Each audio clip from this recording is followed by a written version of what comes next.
বয়স যাই হোক, ভ্রু চুল দাড়ি সব পেকে গেছে, তাতেও কোনো সমস্যা নেই, কিন্তু আমার মন যেন যুবক থাকে, তোমরা দোয়া করো।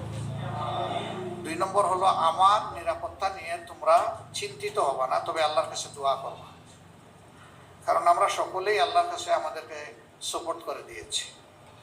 মহান রবের চাইতে বড় কোনো হেফাজতকারী নাই, আসমানের নিচেও নাই, জমিনের উপরেও নেই, এর বাইরে তো আর থাকার কোনো প্রশ্নই উঠে না। সুতরাং যিনি চূড়ান্ত মুহাফিজ, তার হাতেই আমাদের বিষয়টা আমরা ছেড়ে দিয়েছি। তোমরা একটু চেষ্টা করো একটা চমৎকার আমল করার। এই আমলটা বাকি সমস্ত আমলকে আলোকিত করে। এটি হচ্ছে শেষ রাতের ইবাদত। এই ইবাদতটা যারা করতে পারে, বাকি ইবাদতগুলো আল্লাহ তাআলা তাদের জন্য সহজ করে দেন। এটা বড় কঠিন, কিন্তু অসম্ভব নয়। এটা কঠিন কিন্তু অসম্ভব নয়, এটা সম্ভব। এই জিনিসটা তোমরা ইনশাল্লাহ করবা।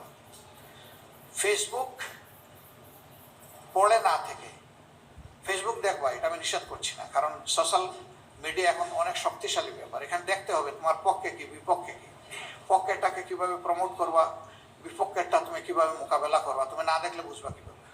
কিন্তু সারাদিন পড়ে থাকা, রাতের একটা দীর্ঘ সময় পড়ে থাকা, এটা থেকে বের হয়ে আসতে হবে। এটা আমাদের অনেক ক্ষতি করে ফেলতেছে, মেধার ক্ষতি, সময়ের ক্ষতি, স্বাস্থ্যের ক্ষতি, চিন্তার ক্ষতি, নৈতিকতার ক্ষতি। এই জায়গা থেকে আমাদেরকে অবশ্যই বের হতে হবে। বের হয়ে এই জায়গাটা আমরা যৌক্তিকভাবে কাজে লাগাবো ইনশাআল্লাহ। আমার আখের কথা, সময় আল্লাহ তাআলা সবসময় অনুকূল হাতে এনে দেন না, সময়ের কাজ সময়ই করতে হয়। আজকের কাজ কালকে করবা, তোমার জন্য পড়ে থাকবে না, আরেকজন করে ফেলবে। এটা কোনো ময়দান খালি থাকে না, হয় সেখানে ভালো গাছ থাকবে, না হয় আগাছা থাকবে, একটা হয়ে যাবে। এখন ময়দানটা আল্লাহ তাআলা অনুকূল করে দিয়েছেন। প্রতিষ্ঠান, ক্যাম্পাস এবং ঘর বাড়ি, কোনো জায়গায় এখন আর কোনো ব্যারিয়ার আপাতত নাই। রবের দরবারে দোয়া করি মহান রব যেন এই জিনিসটাকে দীর্ঘস্থায়ী করে। দীর্ঘদিন আমরা বঞ্চিত ছিলাম। ক্যাম্পাসে তোমরা দাওয়াতটা দিতে পারো নি, অনেকে ভালো করে নামাজটাও পড়তে পারে, সেই রকম একটা ভীতির সংস্কৃতি সেখানে চালু করে রাখা হয়েছে। এই কাজ যারা করেছিল তারা এখন বিপর্যস্ত এবং অপদস্থ।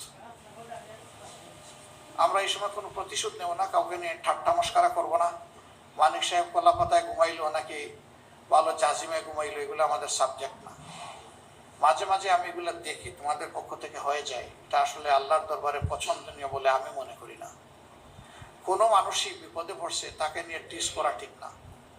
ওরে আল্লাহর হাতে সাপোর্ট করে দাও, সংশোধনের সুযোগ তাকে সেটা করে দাও, না তাকে চুপ করো।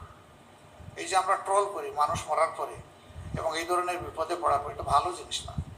তুমি আরেকজনকে অপমান করবা, সেটা তোমার দিকে ফিরে আসবে।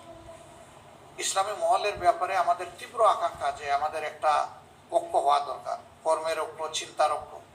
কিন্তু সেই আমরাই আবার ওদেরকে দিয়ে কেউ একটু খুশা দিল আমাদেরকে, বস আমরা ফুঁসে উঠলাম। এটা করা যাবে না। তোমরা নিজেরা করো না, আমি এটা বিশ্বাস করি, কিন্তু আমাদের সহকর্মীরাও যাতে না করে সেই দিকে সতর্ক দৃষ্টি রাখতে হবে।